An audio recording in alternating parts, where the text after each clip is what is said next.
Hallelujah, hallelujah, praise the Lord, hallelujah. Ang pinakamataas na papuri, paglulhati, pagsamba, pagdakila ay tanging sa ating pinakamamahal na Panginoong Hesus po lamang.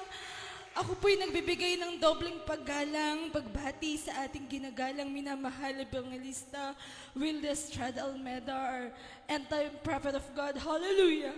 At sa hindi malilimutang turot aral, mga ginintuang aral ng ating minamahal at ginagalang sa San Pastor Lina C. Almeda, sa kanila pong mga butihing anak, sa inyo po mga minamahal na mga webcast viewers, sa inyo po mga minamahal na kapatiran po dito sa dako ng Santa Monica Outstation.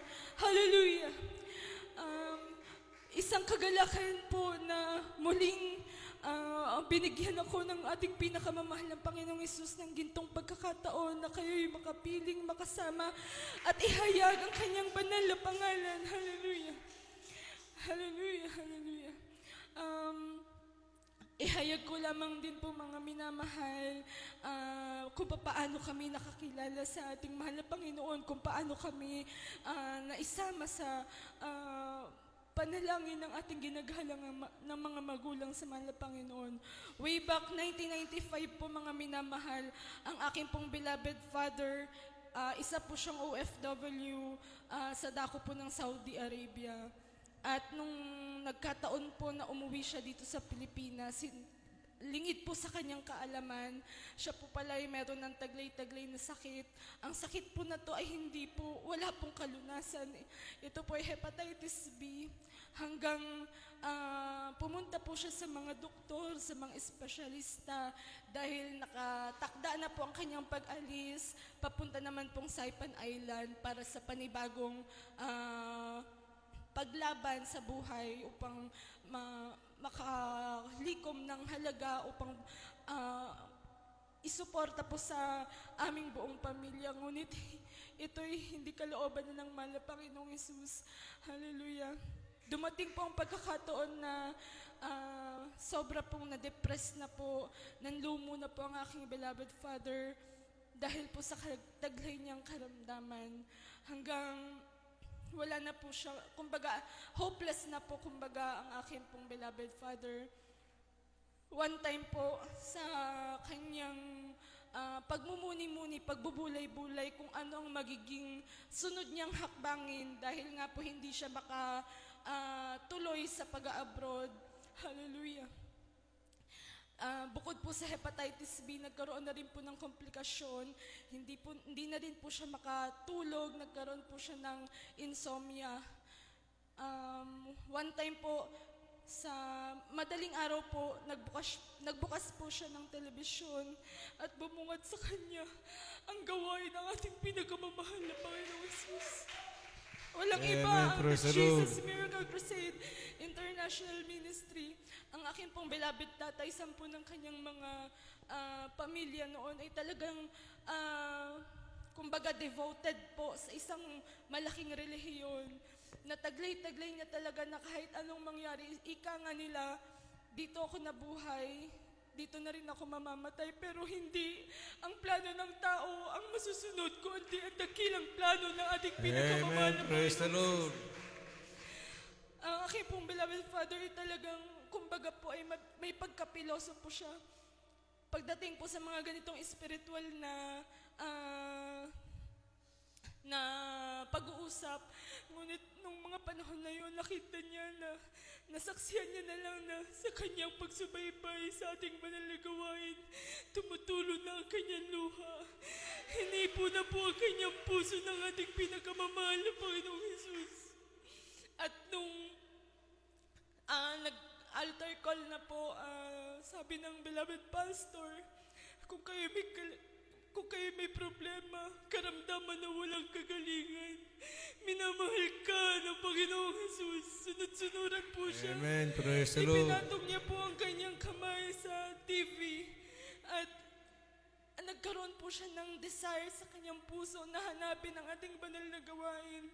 At sa kalooban ng mahal na Panginoon, sa dakilang habag ng mahal na Panginoon, naabot ang aking pamilya. Hallelujah. ng panalangin ng ating mahal na pastor. Hallelujah. Lahat po kami sa aming 10 ng aking mga kapatid, lahat po kami ay na-save na dito sa ating banal na gawain. Hindi man karapat-dapat, andyan ang kahabagan ng mahal na Panginoon. Hallelujah, hallelujah. Ang aming pamilya po ay talagang batbat ng sakit. Karamdaman na talagang kung ikaw ay ordinaryong tao, alam mong wala kang kagalingan. Ang karamdaman po ng beloved father ko, isa lamang po yung isa pang problema sa aming pamilya. Iba pa po yung sa beloved mother ko. Meron po siyang rheumatic heart disease. Meron po siyang record sa dakod ng Philippine Heart Center sa dakod ng Quezon City sa Maynila. Na tunay po mga minamahal kapag ang beloved mother ko ay nagbuhat po ng isang tabong tubig. Pagkadating po ng gabi, patay na po ang kanyang kalahating katawan. Ganyan po ang aming buhay dati. Puro gamot, umaasa sa, hallelujah, sa kakayahan lamang ng tao. Ngunit sino kami, hallelujah, kinahabagan ng mahal na Panginoon. Simula Amen, po kami, praise the Lord. hallelujah, na-save sa gawaing ito, hallelujah. Thank you, dear Jesus. Mga minamahal, yung sakit ng aking beloved father na hepatitis B, hindi makatulog sa gabi. Ito po ay pinawi ng mahal na Panginoon. At ganon din po ang rheumatic heart disease ng aking beloved mother, ang aking beloved mother ngayon. Hallelujah, talagang kayang-kaya nang gumawa ng trabahong bahay sa maghapon. Hallelujah. Amen. Praise the Anong Lord. pagpapala ng mahal na Panginoon, hindi man karapat-dapat. Ganon din po ang aking mga beloved, hallelujah, kapatid. Hallelujah, ang aking pong mga beloved kuya. Isa po sa beloved kuya ko ay nasagasaan po ng isang malaking truck ng kanyang kabataan. Hallelujah, taglay-taglay niya. Ang sakit na yan, mga minamahal. Ang isa ko pong kuya, meron po siyang karamdaman sa kanyang tenga na talagang worst case po na talagang tumutulo po ang likido na yan. Ngunit noong 1995 na kami nakakilala, tumanggap sa ating pinakamamahal na Panginoong Yesus.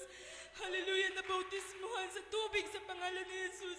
Lahat po ng aming karamdaman ay pinawi, pinagaling ng ating dakilang Amen. Diyos. Praise the Lord. Tunay mga minamahal, hallelujah, lalong-lalo na sa mga ating kababayan na naghahanap ng kagalingan, kapayapaan. Ang ating mahal na Panginoong Yesus lang po ang makakasagot sa lahat. Amen. Walang sino man ang makakalutas ng ating problema, makakagaling ng ating karamdaman, kundi ang ating pinakamamahal na Panginoong Yesus. Amen. Praise the Lord. Hallelujah, hallelujah. Lubos po ako nagpapasalamat mga minamahal na kami po'y nakarating sa dako na ito. Hallelujah. Isang malaking, hallelujah, pagpapala. Mga minamahal na mahayag ko sa lahat ng dako ang kabutihan ng mahal na Panginoong Yesus.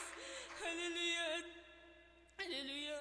At ngayon pong araw dadako na rin po kami patungong Maynila na taglay ang dakilang pagpapala, pagmamahal ng ating pinakamamahal na Panginoong Yesus. Hallelujah. Na taglay na sadyang kapag ang iyong hindi mo man kadugo, hindi mo man kamag-anak ang iyong pinupuntahan, pero kapag ito'y, hallelujah, ang pagmamahal na nagmumula sa mahal na Panginoon ay paribang iisa lamang kayo. Hallelujah, hallelujah. Amen. Praise the Lord. We thank our dearest Jesus for His glorious mighty works. Hallelujah. At hanggang dito na lamang po ang lahat ng pagpupuri, pagpaparangal, pagdadakil at pagsamba ay tanging sa ating pinakamamahal na Panginoong Yesus lamang. Thank you, dearest Jesus.